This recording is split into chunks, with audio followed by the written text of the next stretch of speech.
I just got my new calves in. I just got back from the sale barn. I got 4 animals.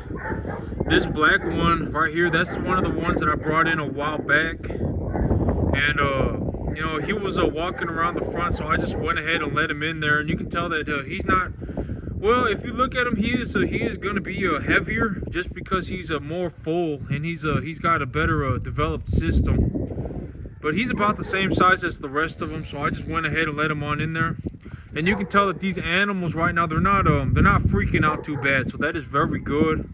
I got these 4 animals. I'm gonna let them eat as much as they want, and once they're done eating. So my whole thing about cattle is that one of the big things that I look for to find a sick animal is if they stop eating. If they don't eating, that is a very, very, very concerning sign, right? But if the animals are eating this well, like if you look at all 4 of them, they are eating a lot, right? And they're eating a lot, and I got them on their total mixed ration. And the grass in the front right now, the grass I got growing out on the field right now, it is good enough. The grass is good enough quality for these animals, for lightweight calves to be eating. You know, lightweight calves need a higher quality feed, and if they're going to be eating grass, they need to have a higher quality grass. And the grass right now, I would say, when I look at it, it's good enough to feed these lightweight animals. And you know, I'm gonna put all the animals together. And let them be. But this lot of calves that I brought in this time around, they're all they're eating just fine. They're not too wild. They're not running around. You know, they're not deathly terrified of me or anything, and so that's very good. I got them on some food, and you know, maybe I'll leave them in here by themselves for about 2 days. But I paid $700 an animal for each one of these animals, and I bought 3 steers and a heifer, and so you know. But animals like this, you know, well, okay, so when I say I make about $500 of net profit per animal, that is a very, very conservative estimate, right? If I say I make $500 of net profit per animal, that is a very conservative estimate. Like when I look at these animals right now, well, okay, there is a reason why I make conservative estimates, right? I don't make estimates, like I'm not going to sit here and go, oh, if everything goes straight to La La Land, like if we just go straight towards La La Land and we end up in La La Land, you know, I will make $500. There is a reason why I do not make my plans like that, right? And so when I say I make a $500 of net profit per animal, that is a very conservative estimate. If anything goes towards in my favor, I make more money. I make more, you know, that's why I say $500 to $700. And so, you know, roughly maybe I estimate that I make, you know, on a conservative estimate, I make $50,000 a year of net profit, right? And so right now, when I look at my animals, I'll probably end up selling my animals closer to a 7 weight than I will an 8 or a 9 weight. You know, I've been taking a look at my business plan, and one of the things that I did starting today was that, you know, I got to the sale barn real early. And I walked the catwalk. I walked up top, and I wrote down the numbers for the animals that I wanted. And you know, the moment I saw the animals come running out in the ring, I just immediately put my hand up, and I just bought them. I paid some of these animals, I paid $4 a pound on them. They have an average weight of about 200, and I paid $700. One of these animals I paid $4 a pound on. The other animals I paid close to like $3 something, right? And so I paid a lot for these animals, but I don't, you know, to me, it doesn't really matter. Well, I'm not going to say it doesn't matter. You know, if I pay, okay, here's the thing about money, right? If I pay $4 a pound, right, and I pay $700 an animal, if I make $1,700 when I sell the animal, if I make $1,700, if I make $1,600, if I make $1,500 when I sell the animal, the $700 that it cost me is not going to be what I'm worried about. And, you know, I say this all the time. The money is not what I'm worried about, right? The money is the easy part, right? I say this all the time, you know, like if I genuinely believe, right? And this goes for anything. It could be real estate as well. Like, you know, if y'all really take a look at my plan, right? Like, what am I talking about when I make my real estate plans?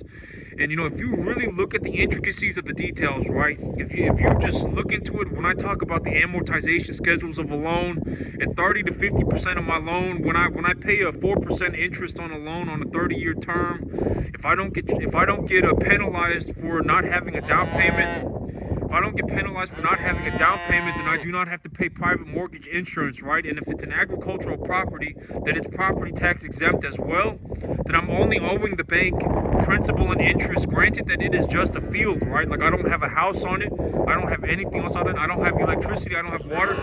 I just have a field, right? And so if y'all look at the intricacies of the details, it does not matter what I'm talking about. Like, it does not matter if it's cattle. It does not matter if it's real estate. Like if it costs me $700, if it costs me $800 to make $1,500, I'll just pay the $800, right? I don't really sit there and go, oh my God, I don't have $800. I can't do this, right? That's not how my mind works. I do not think like that, right? I don't sit there and go, oh my God, where am I going to get the $800? How am I going to make $800? I don't think about the $800, right? If I can genuinely make, $1,500-$1,600 and it's going to cost me $800, I don't worry about the $800, right? I worry about the $1,500-$1,600 that I can make, right? And so, like, this is the same for real estate. If y'all really look at the intricacies of the details of what I'm talking about when I talk about real estate and about amortization schedules, and how if I take a 30-year term, the first 10 years of the loan will be about a 30 to 50% interest, and the rest of it will be principal that is gained on my that will be principal that is being gained for me, right? And so, if y'all really look at the intricacies of the details, and I say, I'm going to utilize 75% of the excess cash flow that I am producing on this farm, I'm going to utilize 75% of my excess cash flow to purchase a new piece of land. And when I purchase the new piece of land, I am going to hold on. The big idea is to utilize that new piece of land to pay for itself, right? And so if I utilize 75% of my excess cash flow here to expand my business, right?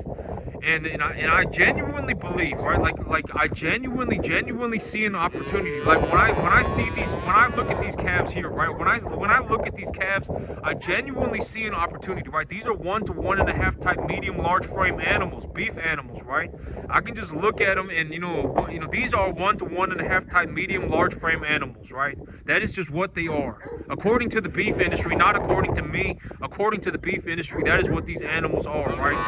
And so if I genuinely believe, right, that I can make $1,600, if I see an opportunity to make $1,600, I'm not going to be worried about the $800, right? This animal is the one that's, but he'll figure it out here pretty soon. I mean, he's eating food. And so if I genuinely believe that I can make $1,600, I'm not going to be worried about the $800. And it's the same way for the land, right? It's the same way for the land. If I genuinely believe, right, like I genuinely believe that I can make $40,000 a month, I'm not going to worry about losing $1,000. Like I'm not going to be worried about it. If let's say I take a loan for $500,000, I take a loan for $500,000, and let's say I get a 30-year term on it, and I get a 4% interest on it. I go on Google, look up amortization calculator, and I type it into an amortization calculator, and it prints all the numbers out for me, right? I don't even have to know how to do this stuff. I just go on Google and look it up, right? I just go on Google and I look up my loan, and my loan, it prints out the numbers, and it says, okay, for the first 10 years of the loan, you will be paying 30 to 50% interest. If you pay 30 to 50% interest, that also means 30 to 50% of your loan is principal. And if I'm utilizing this property to pay for that loan, if I have an exorbitant excess of cash flow, like right now, I probably make close to $4,000 or $5,000 a month on this farm of net profit, right? That's about how much money I make. So if I utilize the money that I'm making here to pay for that loan, the only thing that I'm really at risk for is the interest of the loan, because the principal of the loan is being returned back to me as equity on the property, and I'm utilizing my free cash flow from this property to pay for the new one. And even if my business does not go if my business goes horribly, I make 30 grand, right? I net a profit of $30,000 a year. Even then, it's not a big deal, right? It's not a big deal. The $6,000, $7,000 more dollars that I need, or whatever it may be, the $10,000, whatever it may be, right? I always say, and this is, like realistically, right? Like let's realistically look at my situation. If I was put on a field, right? If I was put on a field and it was just a raw field within 1 week, within 1 week, I would be farming, right? I would be running cattle within 1 week, right? I'm not just gonna sit there and do nothing, right? I mean, I would legitimately be running another business within 1 week. I would have started my own business again within 2 minutes, right? I mean, legitimately, if I was put on a field, I would start my own cattle business again from nothing immediately, right? Like, it wouldn't even take me 2 seconds, right? I would start my own business again. And if I am producing excess cash flow on this property, and the excess cash flow on this property is covering the cost of my loan, then all of the money that I make on the other property will be money that is just going into my pocket. And so it's like, you know, what am I really at risk for, right? I'm at risk for the interest of the loan. The interest of the loan is also tax deductible on my income, right? And so realistically, it's like, what am I risking to make $40,000 a month? What am I risking? Like $1,000 a month, right? Let's just be honest with ourselves. I'm risking about $1,000 a month. And if you really look at my business plan, what I've been saying is that, you know, I'm not looking to leverage myself, you know, to the eyeballs to start a new business. That's not what I'm looking to do. You know, I actually wrote my business plan out on one of my other videos, and, you know, I'm looking for an opportunity to reinvest my earnings so that I can grow my wealth tax-free, income tax-free. Long story short, that is what I'm looking to do. So by purchasing a larger property, I will have an opportunity to reinvest my earnings, right? I'll have an opportunity to reinvest my earnings, which will reduce my income tax burdens and will also allow me to grow my wealth income tax-free. That is, long story short, that is the big picture, the big picture simplified, right? The big picture that has been simplified is that I am looking to reinvest. I'm looking for an opportunity to reinvest my earnings. You know, I make about $50,000-$60,000 a year here of net profit running commercial beef cattle. I run commercial beef cattle and I make about $50,000-$60,000 a year of net profit. And so, if you know, the $50,000-$60,000 a year of net profit is not really going to change my life. I mean, it's great, it's fantastic, and it does a lot for me. But at the end of the day, right, if I feel like I don't want to pursue a larger dream or whatever it may be, if I don't want to, I can always come back to just farming a 10-acre field, right? I can just farm a 10-acre field and make my $150,000 a year and call it a day, right? If I really wanted to do that, I could always come back and do this. It's not even going to be that hard for me, right? And so I may as well, and I also, you know, it's like, if I do have the capacity, right? If I do have the capacity to grow this beef and to do this, then I should do it. Because, you know, at the end of the day, if nobody does anything, the food's not just going to magically appear, right? The food's not just going to magically appear. Somebody needs to step up and be a farmer and grow beef, right?